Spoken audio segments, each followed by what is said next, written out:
tu as beaucoup de joueurs, je trouve, qui se ressemblent, mais qui vont gratter le ballon dans l'adversaire. Ça, on n'en a pas beaucoup à l'Olympique de Marseille. C'est pour ça aussi, après, que tu peines défensivement. C'est pour ça que j'ai vu aujourd'hui Rudy Garcia obliger pratiquement les Thauvin, les Sanson, les Cabella à essayer de les petits Lopez et Payet à essayer eux-mêmes déjà d'essayer de récupérer et de faire le pressing.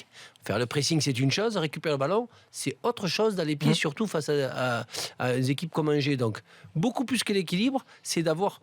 C'est vrai que tu as plein de joueurs de talent offensivement qui sont bons pour apporter, mais après, pour gratter le ballon de l'adversaire et le récupérer, ça, c'est beaucoup plus dur. J'essaierai déjà de garder cette 5e place parce que Bordeaux, Saint-Etienne qui ne faisait pas de trop bons résultats peuvent enchaîner par des victoires et Bordeaux, on le sait très bien, en ce moment ils sont un petit peu bien et peuvent eux aussi enchaîner des victoires et passer devant l'Olympique de Marseille.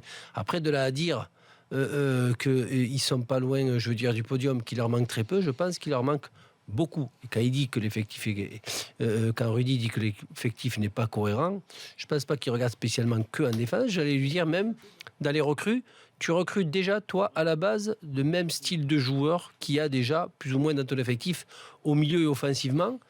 Et en défense, tu te plains qu'il y ait eu trop de joueurs qui se ressemblent en défense centrale.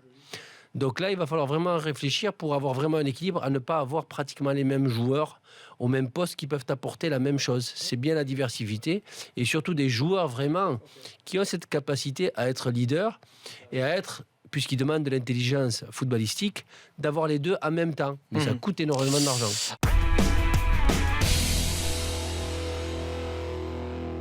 Pour moi, ils ne sont pas dans la course au titre. Ils sont dans cette course au podium. À essayer de gratter cette 2e place. Parce que pour Nice, je préfère à la rigueur, je préfère pas que PSG à la rigueur ou Monaco se retrouvent dans cette 3e place parce qu'on aurait plus de chance. Parce que pour moi, Nice, s'ils se retrouvent 3e, ils auront jamais la chance de pouvoir se qualifier. C'est le cadeau empoisonné, la 3e place. Non, pour moi, ils partent pas gros. Ils partent pas gros parce que si tu regardes juste d'un point de vue arithmétique, ça colle toujours. C'est que de défaites cette saison Nice quand même. Bon, ça perd un petit peu de place. Maintenant, il faut voir Monaco qui va jouer quand même demain contre un os. Et puis surtout Paris, dans quel état on va en parler. Ils seront pour le déplacement à Lorient. Je pense pas que ça soit un os pour Monaco. Je pense qu'il faut être un peu prudent là, Ali, sur ce qu'on dit. On va en parler tout à l'heure. Pour rappeler juste la situation après ce nul, déjà il faut souligner qu'ils étaient menés 2-0 et qu'ils sont revenus à 2-2. C'est sûr fois, ça. Ils ne perdent pas un match qui était très mal embarqué. Ils ne perdent pas un point à la fin, c'est que peut-être qu'ils gagnent un point.